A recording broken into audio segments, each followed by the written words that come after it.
With the neutron bomb, urban populations have lost their ultimate value as nuclear hostages and have been abandoned by military planners.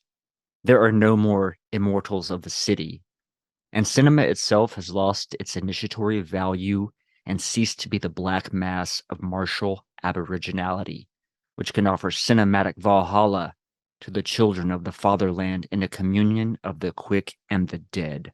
For the commercial distribution of video and audio equipment is destroying the extraordinary technical capacity of the old cinema to shape society through vision, to turn 1,000 filmgoers into a single spectator. The very roots of evil, of negativity and singularity, including the ultimate form of singularity, which is podcast.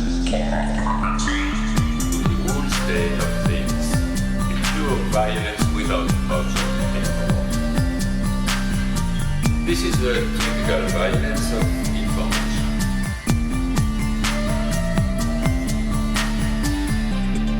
It's violent because what happens there is a murder of the real, the vanishing point of reality. Let's not have a misunderstanding here.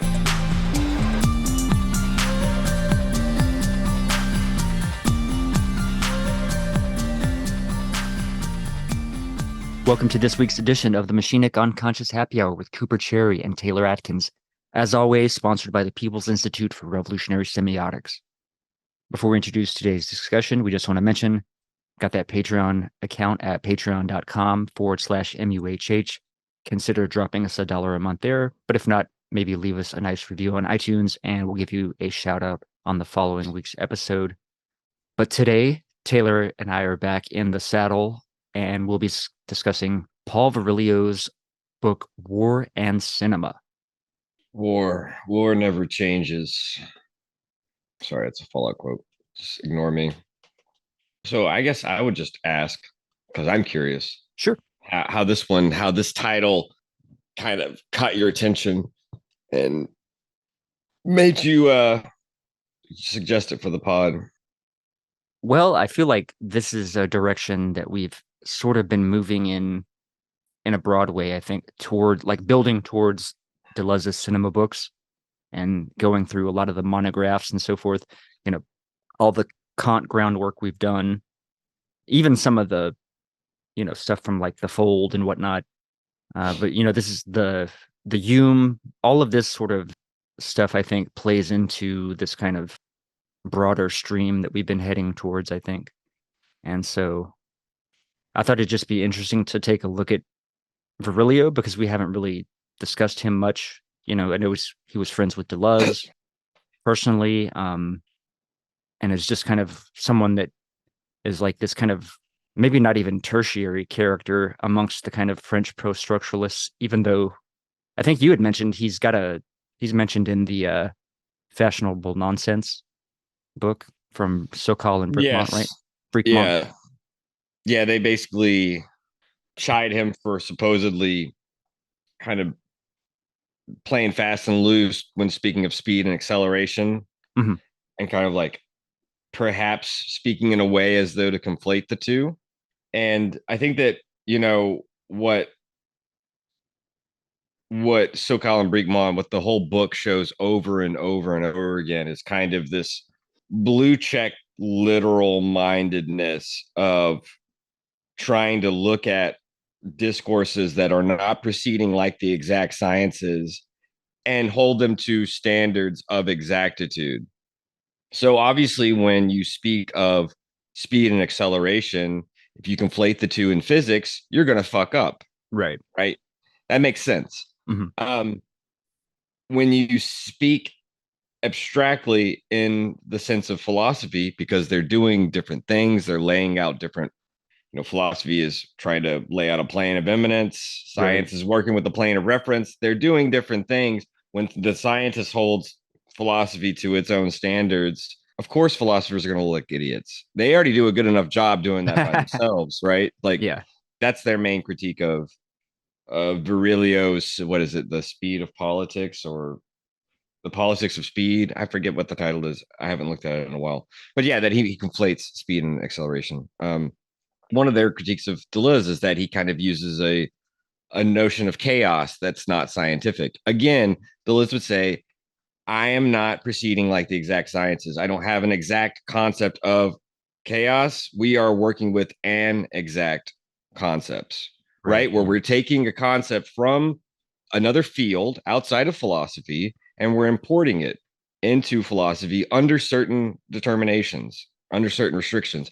So if you have this blue check mindset where everyone's got to play your own game and you just go around saying, actually, like, yeah, everyone's going to look like a fucking idiot, even more so than they normally do. And this is the shit that philosophy has always done with science too, though, is trying to say, well, science can't really actually think without philosophy, right? So this is the same kind of warfare that I've talked to you about Yeah. before, Yeah. that Laura Wells is trying to, the non-philosophy is trying to solve.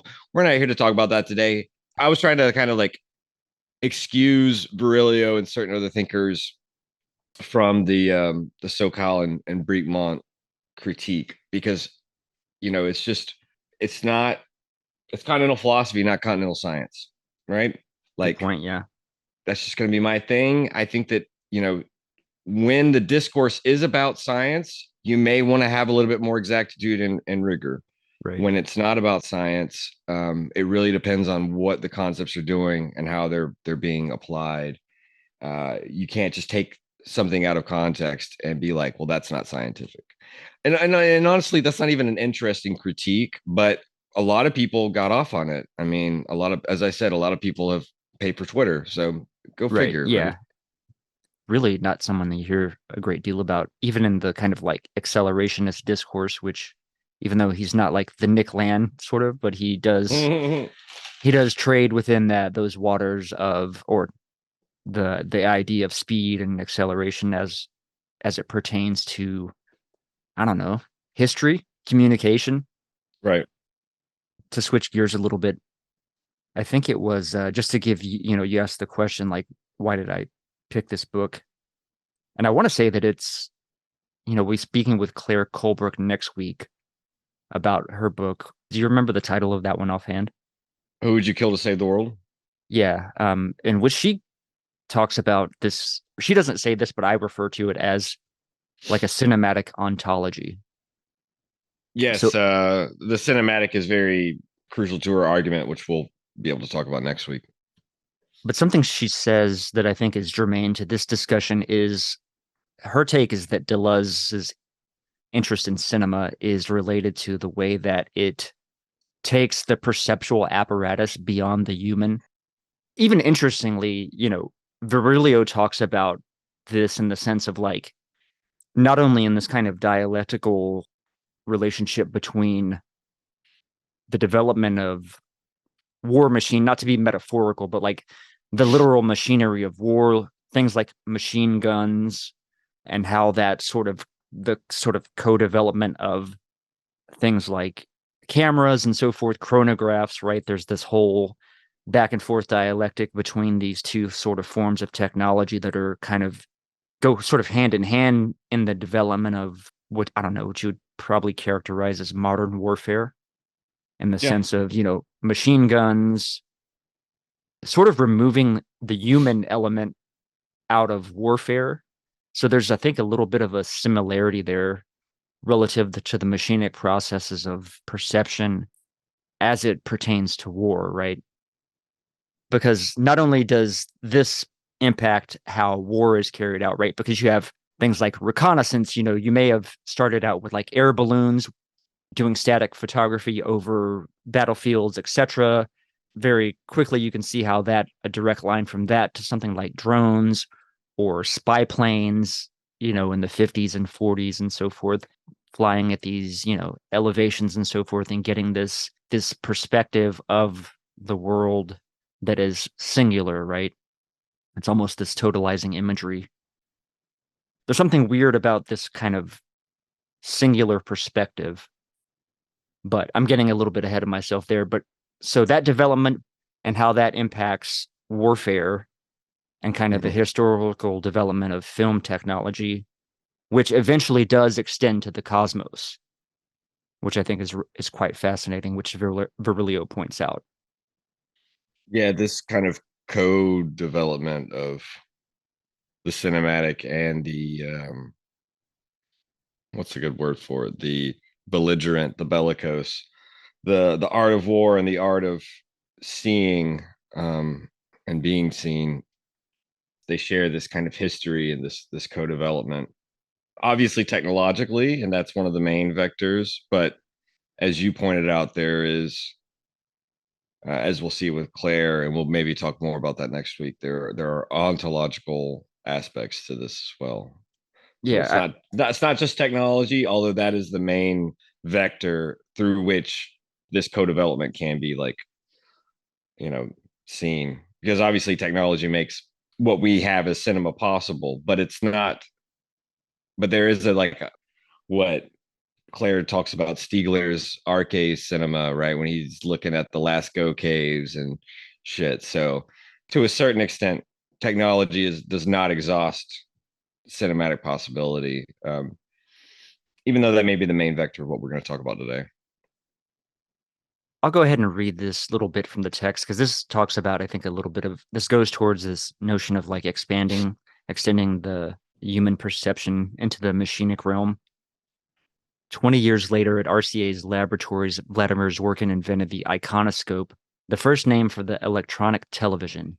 He presented it not as a mass medium, but as a way of expanding the range of human vision, indeed anticipating the Pioneer and Voyager space probes by many years. He even wanted to place a camera on a rocket to observe inaccessible regions. This urge to expand the range of vision and detection eventually found a scientific answer in the electromagnetic radar beam, which at the time of the Battle of Britain gave the air the transparency of ether. A lot of this too does go back to Kant and the Kantian cogito relative to adding time in the mix of Right. things in terms of thinking and perception, right? Yeah. I mean, that makes sense. Yeah. I guess I would also think of the way that space becomes, what transforms from being, from this ancient point of view to this, it's just the matrix of appearing, right? It's the phenomenal plane, if you will. It's the plane on which all objects or phenomena appear. And so in that sense, space becomes almost a kind of panoptical plane, if you will, as though if you could just attach a camera to the transcendental, right?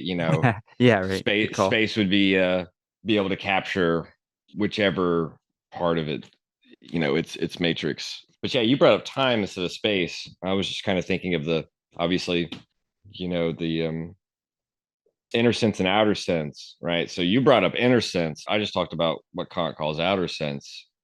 So it is interesting to think of obviously the passing of time is the way in which, at least for Deleuze, Kant's subject takes on a dynamic unity. I mean, but to even go to bring these two together, I think would be the concept of like the close up in a certain way or the wide shot, right? Because in terms of perspective, if we have a tight close up on an actor's face, right, there's something intimate about that. There's a like proximity to it. Proximity in the sense of like our sympathy, to go back to that discussion too, that a close up can really convey emotion in a way that a shot from far away may not. But let's even that aside, let's go back to like so the difference between like a close up and a wide shot. Like let's say we have a crane shot of a cloud versus a crowd, not a cloud, versus the close up of a particular individual, right? The way that time passes or the duration maybe of the individual within the scene, like let's say we're following a particular individual via close up or tracking shot or what have you, versus if we're taking a wider viewpoint and we're seeing the way that the entire scene unfolds. There's a different nature of time there, right? Between those two, the way things are perceived. To kind of get what I'm saying there. I know Deleuze in the cinema books makes a whole fucking deal about the close up on the face. He starts categorizing all these different images, one of them being the affect image, right? So there's something affective about the close up. And it's, you don't see as much of it these days, or maybe it's not as the art of the close up perhaps has changed, really, I would say. Whenever you're viewing a film, is that something that you're like really paying attention to? Because due to continuity editing, you know what I mean? And especially in Hollywood film, unless there's like a more avant-garde editing style that tries to call attention or calls attention to itself by being outside of this attempt at providing a cohesive perceptual experience or affective experience. I don't know if that's because I definitely can. Since I have had a little bit more direct experience in the Right. production side, there are times that I'll be taken out of the movie magic aspect of it. A lot of times this is in reverse shot sequences where two characters are dialoguing and the camera edits back and forth between perspectives. In those cases, oftentimes sometimes you can detect when it took place at a different time, let's say, where maybe both characters are not even necessarily in the same room, right? It could be a stand-in, etc. I probably don't pay enough attention to it. Depends on the movie and why I'm watching. To go back to this idea of speed too, because you thinking about in terms of warfare, the history of warfare, right? It's all about, it's like this progression from like a fist hitting another human's face. A rock might become a proxy for a fist, then a bullet becomes a proxy for a rock that develops into something like the Gatling gun or the Colt revolver. It's sort of hand cranked, right?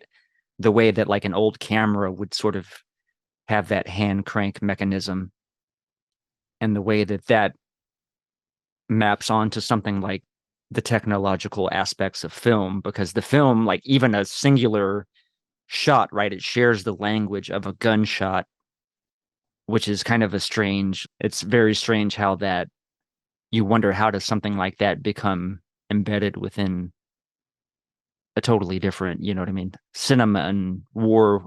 From a common sense point of view, you might not see the direct relationship that Virilio is talking about in this kind of dialectical way. I mean, so much of Virilio's argument setting up this duality or this symmetry is, how seeing the enemy is more or less in the modern wars that are being discussed is the prerequisite for killing them, for eliminating them.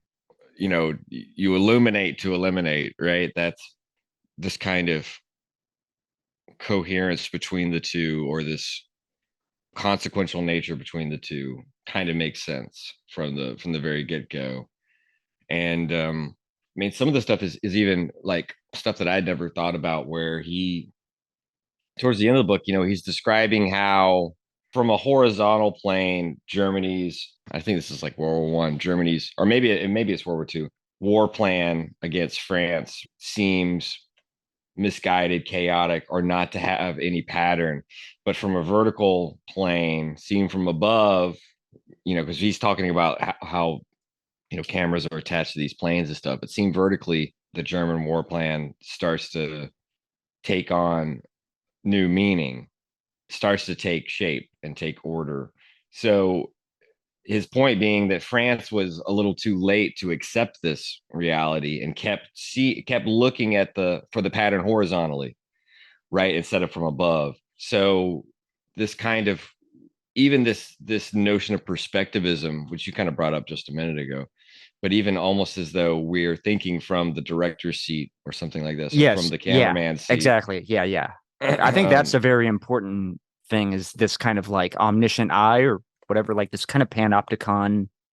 There's something about that that's like I can't really quite even fully articulate the aspect of it, but it even goes to like my thoughts on Muad'Dib and prescient vision, right? Because he's almost like this omniscient director of the narrative of the universe and Gallet. We can go back to that later. But I just wanted to kind of highlight there's something about that, and that's an aspect of the cinematic ontology, like this voyeuristic point of view, this passive point of view that almost goes to something like anthropology. We observe these quote unquote primitive cultures from we're the alienated sort of audience who have lost something about some essence of our humanity that we try to regain in this passive jouissance of voyeurism. And that being kind of the guiding principle of the cinematic ontology.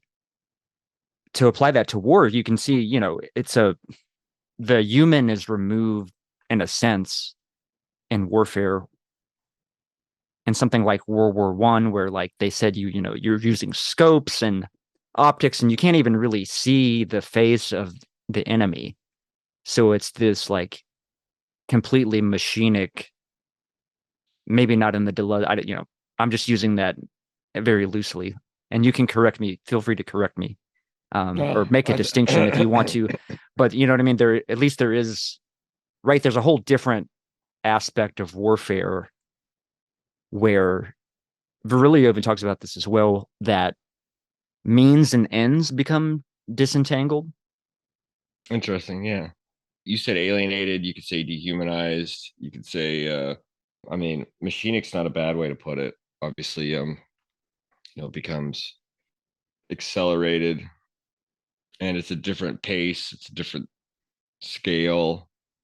But yeah, I mean, so much of it, as you pointed out, is there's a different aspect of the fight where it's much less about two armies kind of like meeting in a field, right? Everything becomes, so to speak, subterranean and hidden, obfuscated.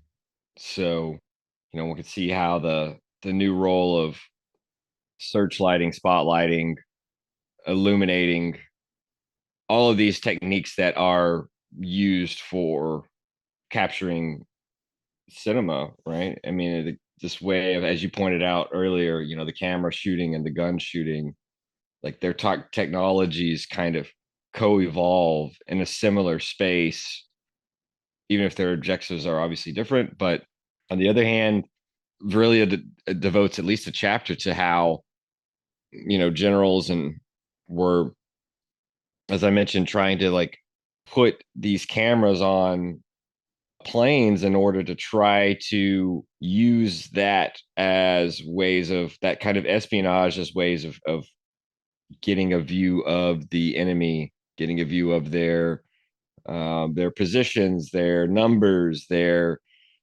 sort of logistical routes.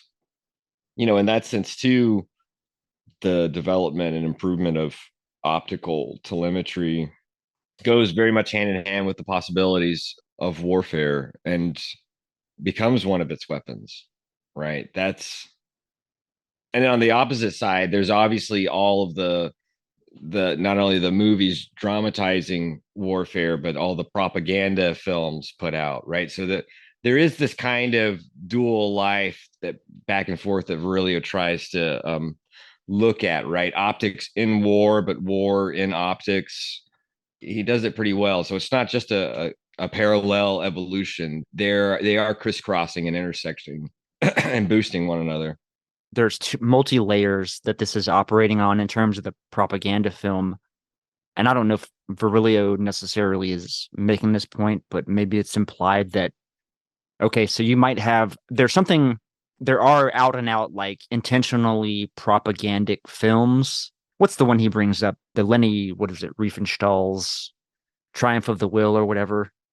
That sounds right. The Nazi film Triumph of the Will, right? So obviously directly propagandistic, but I think there could be something, and this might go to Claire Colebrook's book, about there being something about the form of cinema itself, the cinematic ontology itself, that is propagandistic, if that makes sense. And it goes back as well to the whole discussion we've had thus far, back to that notion of proximity and extending our sympathies and so forth, and how that expresses itself. Let's say back in the days of the ancient Greeks and warfare, right? If there were two Greek city states going to war, and let's say you may meet another Greek on the battlefield and you may kill them, right? There's a certain sympathy or that you would extend to another soldier that is different than shooting someone from a drone or like a sniper rifle 5,000 a mile away or what have you, right? So this proximity element, hand-to-hand combat versus this voyeuristic thing, you're less likely to sympathize with something far away versus if you're right up in front of, even though the Greeks may have killed one another, like there was still an aspect of sort of respect or recognition of the humanity of your opponent, if that makes sense, versus now in these ways that warfare is carried out, that's totally removed out of the equation because you don't even see them. The pilots that dropped the Hiroshima and Nagasaki bombs, right? They killed so many people, but it's a whole different thing from dropping a bomb from 40,000 feet versus stabbing somebody face to face. That even goes back to that idea that I brought up about when I forget which discussion it was, but talking about carrying out the execution, right? The executioner versus the person who passes the sentence should swing the sword, so to speak. And if you can't bring yourself to swing that sword, then perhaps that person doesn't deserve to die. Like, I think there's a certain place where that comes into this discussion of proximity and sympathy and warfare and killing and life and death, and sort of this dehumanizing aspect of distance that allows us to discard our sympathy. And that goes to space, right? I mean, it does, and it is a good question. This way of, not only as you're pointing out, this distance in space, but distance from the act itself. This is where ends and means become disentangled, right? Kind of like in the Kantian ethics of modernity. And this is the way that it expresses itself in the material history of humanity through the technological advancement, right? Not only of cinema, but of warfare and so forth, and the coextensive development and blah, blah, blah, right? So this is why you have that quote, when time lags were lost in real time itself broke the constraints of chronology and becomes cinematic. Now, what's interesting here, I think, is not to spoil too much of the Colebrook discussion, but I think one bone to pick with her I did have was she talked about the cinematic ontology, but I don't think she necessarily gave as much credence as I would to the historical foundations or like how long this has played a role within humanity, because I think the ancient Egyptians, and Virilio astutely makes this point, that the Egyptians and their I don't know, I want to call them frescoes in a certain way, or to maybe misuse that in a way, the way that the hieroglyphics are displayed, or the, you know what I mean, all the figures, there's an implied sense of movement, almost in the way that you might consider a comic book having an implied sense of motion, but just lacking the technology to portray the actual motion, right? So the ontology was there already and simply lacked the technological expression, but the Egyptians were already thinking in terms of motion. This may be a little bit galaxy brained, but I also think in a sense they were also already thinking about extending human perception to the cosmos. Animation is produced by what the Egyptians called luminous vitality, an expression which shows how well they had mastered the anatomical problem of perception and the production of appearance, not as something given, but as an active operation of the mind, right? Okay, perceptual apparatus right there. Much later, Surat rediscovered that with his divisionism, While Kandinsky and filmmakers like Gantz saw the first task is to speak to the eyes, in Egypt there was no symmetry, but only equivalences. Walls were walls of images, limestone strips painted from top to bottom on which figures passed in action. Once more, we are very close to the definition of chronophotography, successive images representing the different positions that a living being with a certain gait has occupied in space at a given moment. And then I can build on that quote with this next one. In essence, he once said, we create violence out of our memories and not out of what is directly presented to our vision. Just as in childhood, the viewer himself fills the blanks and his own head with pictures that he manufactures a posteriori. I guess that doesn't really build on the quote, but it does go to, I think, a little bit that notion of proximity relative to violence and war and sympathy. Well, I can imagine the filling in the blanks, whether it be with memory or with sort of our own imagination, that having to do with the way that cinematography is able to play with images in a way that may seem unprecedented, but actually isn't. I think this quote Virilio has from, I'm not even familiar with this gentleman, but apparently he had some association to Lenin. Dziga Vertov, who joined Lenin's first agitprop train in 1918, had this to say about the filmmaker's armed eye. I am the camera's eye. I am the machine which shows you the world as I alone see it. Starting from today, I am forever free of human immobility. I am in perceptual movement. I approach and draw away from things. I crawl under them. I climb on them. I am on the head of a galloping horse. I burst at full speed into a crowd. I run before running soldiers.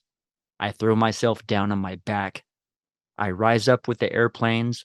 I fall and I fly at one with the bodies falling or rising through the air. That quote is an excellent expression of an aspect of this kind of cinematic ontology pseudo-concept that I'm coming up with. Yeah, it nicely, well, it kind of nicely positions the director's eye poetically, right? It's the camera. It's a bit romantic, but on the other hand, it's a bit futurist the way that it describes it, right? This this acceleration of possibility of capturing images. Here's another quote from Apollinaire that I think is interesting to know. This would go to maybe something relative to machinic desire, or I don't know. That's perhaps a bit problematic, but I'll run this by you and see what you think.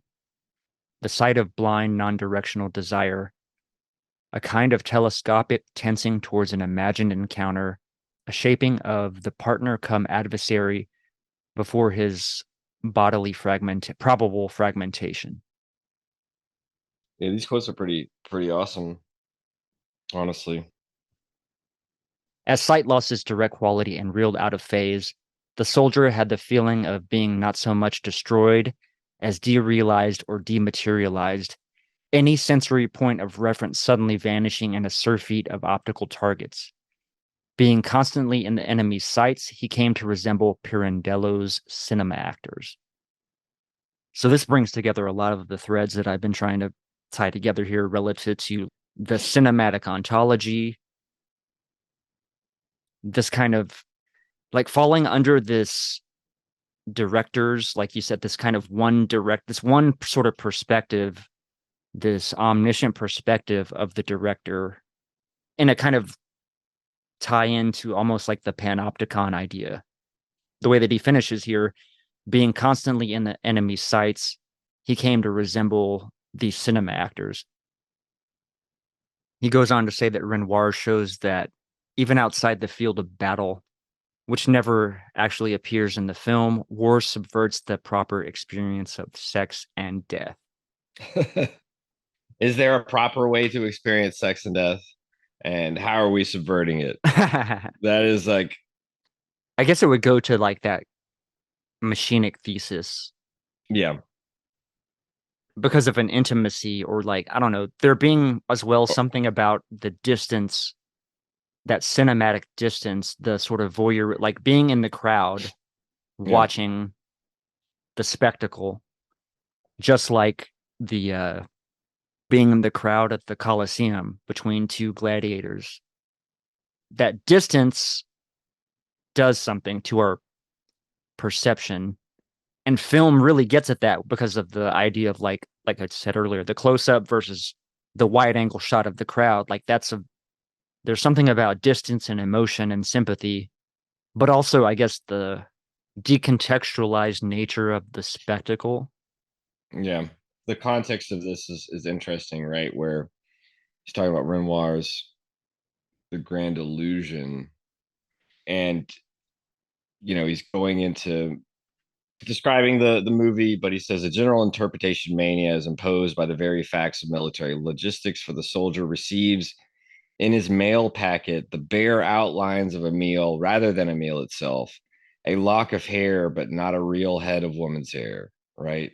So you're getting kind of just the almost like the vapors, or you're getting not the thing itself, just a Yeah. kind Ooh, of good. sign of the Nice. thing, Excellent. right? Excellent. Yeah. So Yeah. you're That's you're good. only getting the sign of sex, or the sign of life, or the sign of death, or Which the lends its semblance of it, but not yeah.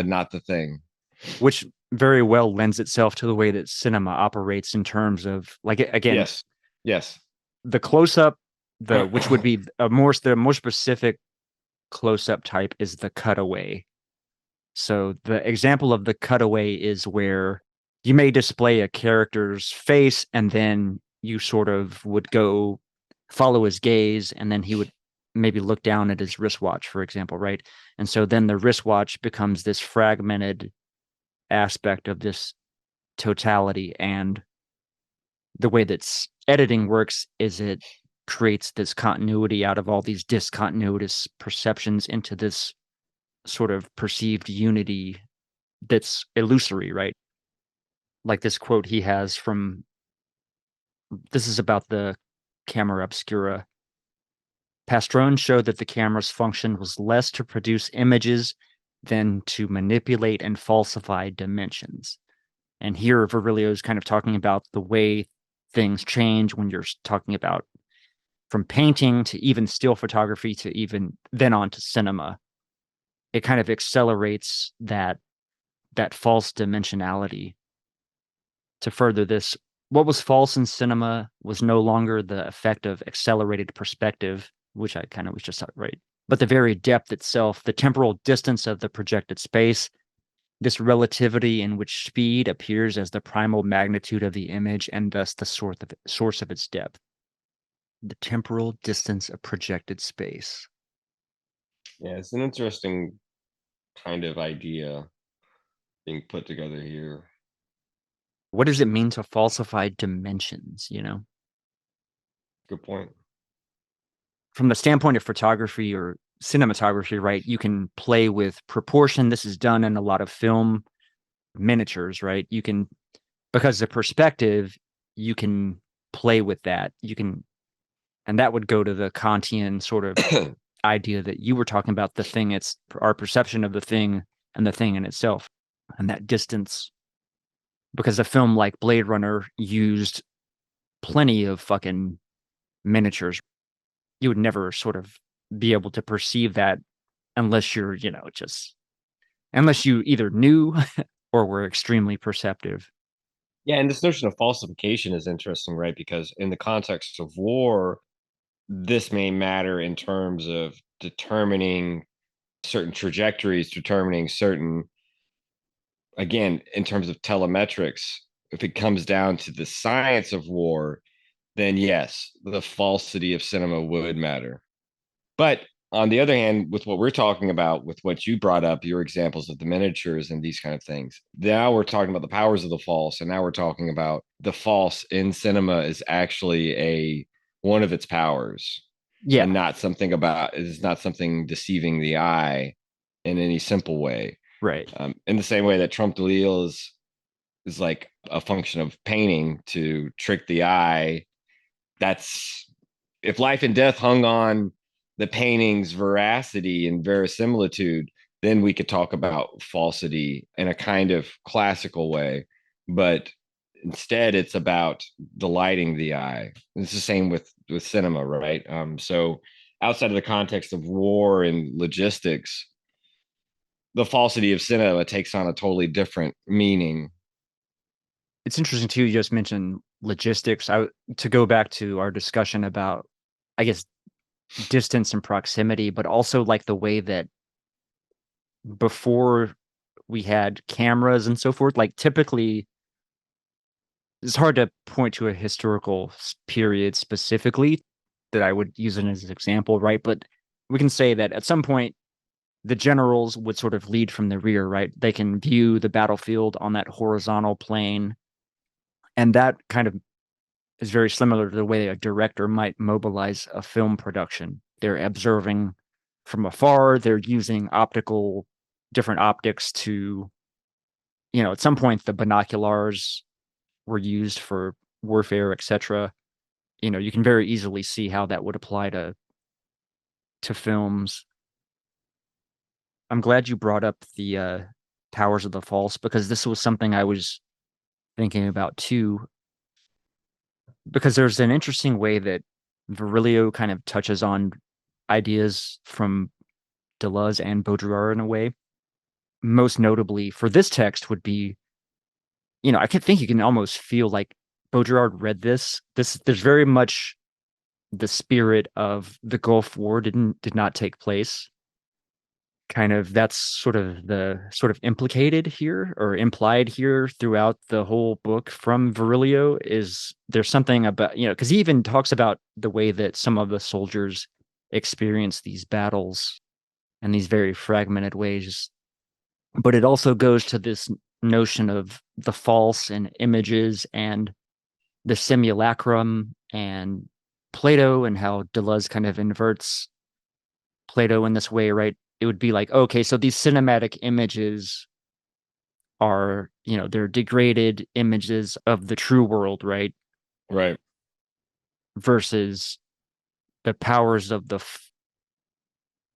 Well, they're not being held against some kind of standard of reality that would be based on resemblance.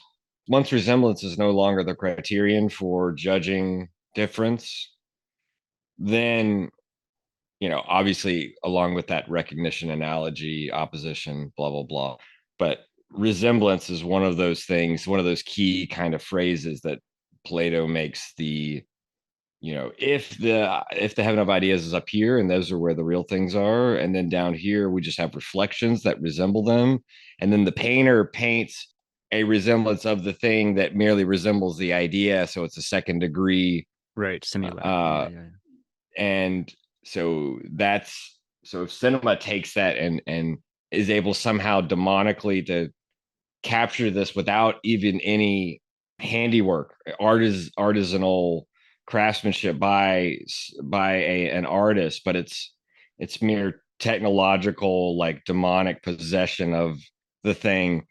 You can imagine the language that Plato might use to speak about cinema in the very way that you see in the Republic, in the sort of allegory of the cave, which basically has a cinematic backdrop, if you want to talk about it, right? It's more or less contemplating cinematic techne as Spectacle. as spectacle, as falsehood, as the falsehood of reality, Yeah. the falsehood of becoming, one might say, right? The falsehood of actual real life, which is why I think Nietzsche denounces Socrates and Plato in the end, right?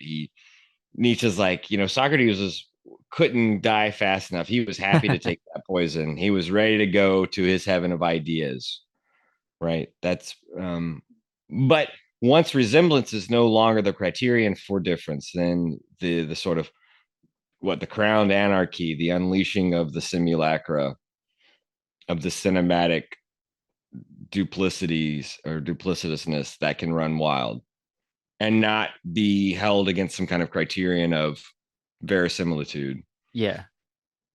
In Kohlberg's book, she kind of says this thing that you kind of described from coming from Plato as this demon, this is an aspect of cinema that Deleuze kind of finds fascinating, decentering the human relative to the apparatus of perception. And I don't know.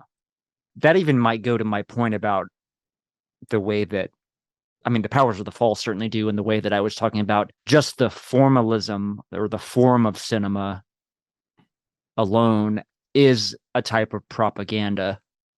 And I suppose that propaganda is a technology, maybe, is a communication technology that could be wielded for good or ill.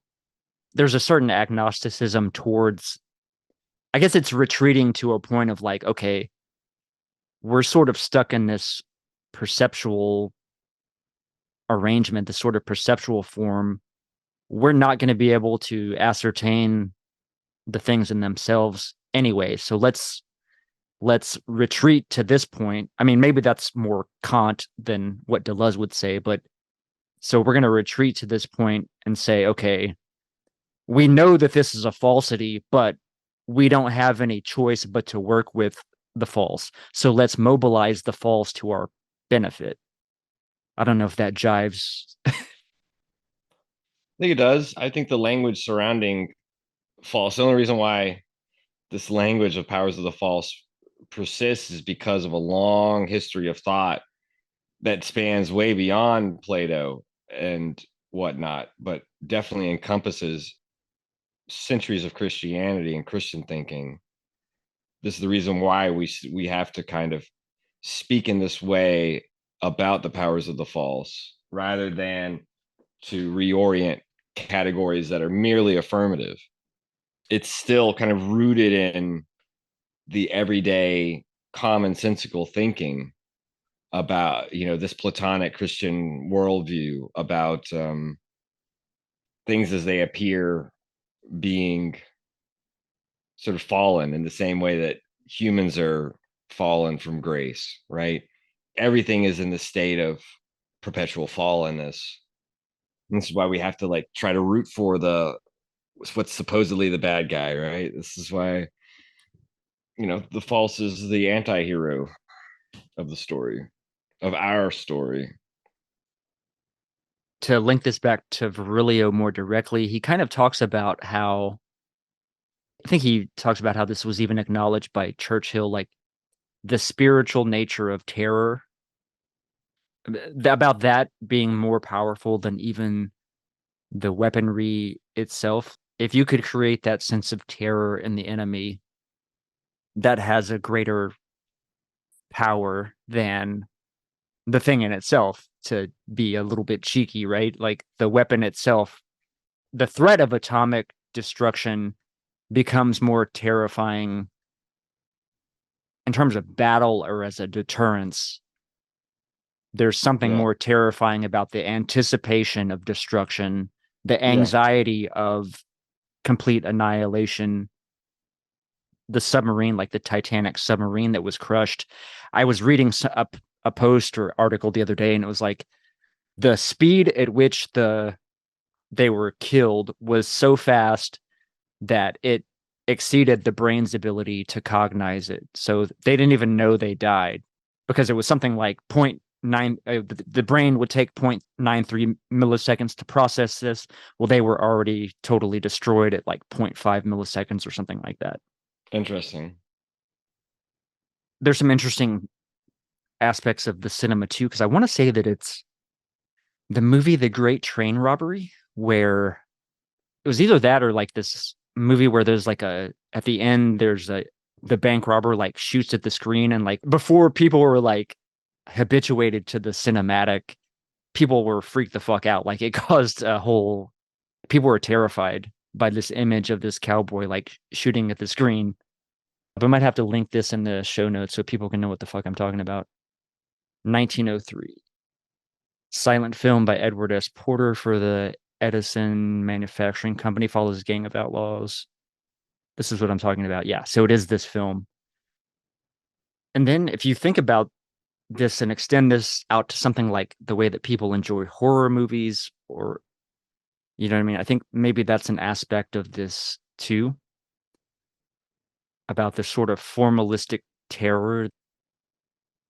Why horror? I mean, there is a way of, like a lot of these movies, but horror in particular, there's a way of becoming uncomfortable and feeling, allowing oneself to feel the ability to be scared while in the comfort of one's own home, right? So you have the comfort of being uncomfortable, right? You have the comfort of feeling terror. Like I said, extending from the Colosseum in Rome, right? Just intensified by this like machinic aspect. So there's kind of that voyeuristic, cinematic, ontological aspect of it that goes to I want to say maybe to the death drive. Like, not that it's, I mean, maybe it's too simplistic to say that like it's this proxy for experiencing death. Maybe there's something to the drive, like to that aspect of something about us wanting to live beyond even the like self-preservative drive. Maybe that would be the way to think about something like horror or this. Right. Am I making sense there at all? Yeah, I see where you're pointing towards. Yeah. It's the undead in life or whatever. You want to experience this maximal intensity of death. There's a jouissance in that. Right. There's something about us that wants to experience the libidinal intensity of death without necessarily dying. Or even the Yeah, threat of it. right, Right. exactly. You're tapping into at least the semblance of that enjoyment that you're talking about. He has a really interesting quote from Napoleon about the capacity for war is the capacity for movement. That was a good one. Yeah, I remember that. And it makes sense. I mean, this is stuff that when Deleuze and Guattari cite Virilio in A Thousand Plateaus, so often they're pulling from, his way of thinking the fleet in being, or showing how the fleet in being is he applies this to his analysis of territory, right? The sort of the territory, quote unquote, ownership is, it's owned by those who traverse it and work it and move through it. It's not, ownership is not, relegated to a mere dominance or even settlement, right? It's really about movement. And that's what they kind of look at with striated space and smooth space. But I'll just like Okay, yeah. skip all that stuff. But basically, the fleet in being is kind of looking at the way in which maritime ships occupy space by moving through it constantly, right? And circulating through it. So I think that in that sense, Napoleon's statement is, very much true, right? That war is about movement. And this is why I think that became more and more and more true as technology developed, which is why I think the Blitzkrieg was so terrifyingly successful, right? Ways in Right. which statical formations became much more a thing of the past, right? With being able to redeploy, in ways in which had never been done before, gave a tactical advantage, right? So yeah, I think Napoleon's right, obviously. And That still goes to, I think, this kind of Kantian aspect of the thing and the thing in itself, and terror, like the terror being more impactful than the actual thing. Because it's not necessarily the size of the force, it's the speed of the force. right. If you look at a bullet that's like in your hand, right? If you're holding a bullet, not threatening, the thing there in itself is no threat to you. But if that motherfucker's coming at you at 1,000 feet per second, then you're dead, right? Kind of interesting. Yeah. The same thing, but traveling at a different speed can go from harmless to deadly. Right. That's quite interesting. The gun representing the propulsive force behind the bullet is what's scary. The bullet itself never really appears as such until You feel its effects, but you don't really see it. Yeah. Right. That's the thing. We're afraid of the gun, not the quote unquote bullet per se. How interesting is that to go back to the end of the Great Train Robbery too? Like, Yeah. Pointing at the camera's optical gun, right? It's the camera's rifle. did I already read this quote? Because I thought this was pretty interesting too. He says Gantz's definition of the cinema was close to that of war machine with its fatal autonomy, magical spellbinding, capable of giving the audience in every fraction of a second that strange sensation of four-dimensional omnipresence canceling time and space. This kind of autonomy of the war machine extending beyond the human, that's similar to the point out, I even said this very thing about that has that connection to the machinic for Deleuze. Like that's what he finds fascinating about the cinema is extending the human perceptual apparatus in this way Yeah. that is not directly human. And like we said, up to the cosmos, whenever it comes to like these probes and satellites that we send into outer space, it's pretty fascinating, right? Because then it cancels time and space for us. Because how Very much long so. would I it mean, take yeah, us to you're spot travel? on. How long would it take us to travel to, Jupiter or blah, blah, Mhm. blah, and come back? Which also goes interestingly to like light itself. We were talking about light, and Virilio does as well, how lighting not only in the arc lights, spotlights within the context of war, but also within cinema, right? It's like the lights are what makes things perceivable. So there's kind of an interesting relationship to light, but also something like the way that, for example, it takes light from the sun 8 minutes to reach us on the earth, which would again go to Kant. The light that we see from the sun isn't even immediate light. It's light that had already left. This whole discussion, this collapsing of space-time is super interesting there. Even goes to the character of Muad'Dib again, because he can sort of collapse time and space into these points, right? He's the one, the shortening of the way, the shortening of the space. That's what Kwisatz Haderach means. The one who shortens the way, I believe. Might be a cool place to stop. What we can wrap on up on is this, because I think this goes along with, I think, the tenor of this idea of the cinematic ontology, because this is advanced through devices. So let me read this from the text. Those American TV channels which broadcast news footage around the clock without script or comment have understood this point very well, because in fact, this isn't really news footage any longer, but the raw material of vision, the most trustworthy kind possible. The extraordinary commercialization of audiovisual technology is responding to the same demand. For videos and Walkmans are reality and appearance in kit form. We use them not to watch films or listen to music, but to add vision and soundtracks to make us directors of our own reality. Now, if you think about this in the context of like your iPhone, right? You can take your iPhone out on your hike, for example, and then you have a full on basically soundtrack. And I mean, I even think this way whenever I'm hiking.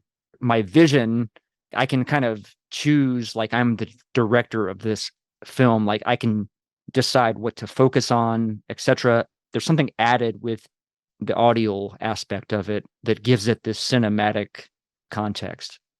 We're all walking around with a cell phone in our pocket, so we're all little cameramen, little cinematographers, potentially at least. But yeah, I don't know. That really kind of hammers home what I think the essence of the kind of cinematic ontology is about. Which we'll get to talk about more next week with Yeah. Claire Colebrook. But yeah, I suppose if you didn't have anything else, we can wrap up there. I mean, a lot of what I wanted to say has to do with Claire's book, but we hit some of the highlights, and I think that this book of Virilio seems to be building off of some of the earlier work, and almost so it almost has less of a theory vibe that we normally go for, and much more of a kind of calm, historicizing contextualization of this optics and warfare. Right. Yeah, he does go through a lot of the history, which I kind of read through a lot of that and just pulled out kind of the The juiciest theoretical notes. nuggets. Yeah, Yeah. yeah, exactly. So we got to savor those mostly, but it's a pretty decent and pretty quick read going through and seeing the way he draws upon the history. If the listener is interested, I recommend looking at it. Good read on a Sunday afternoon.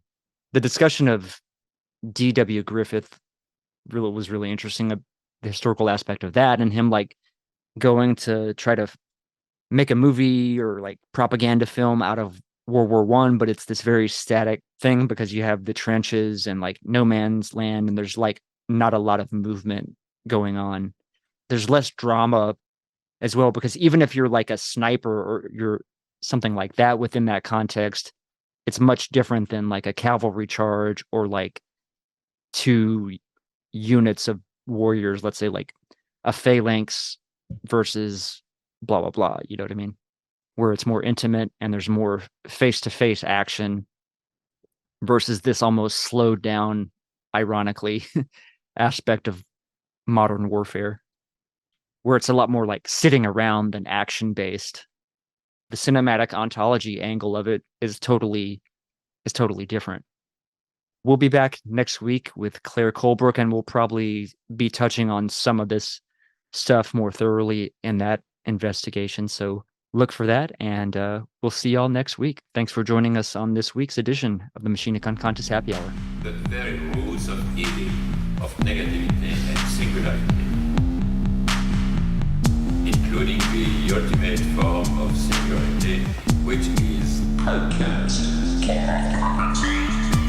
whole state of things, the pure violence without option anymore. This is the typical violence of information.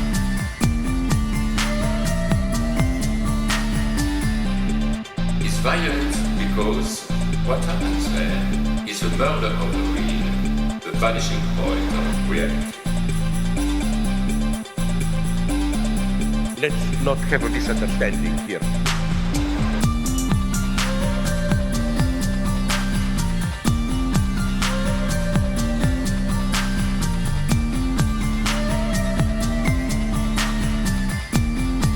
What I meant is the following.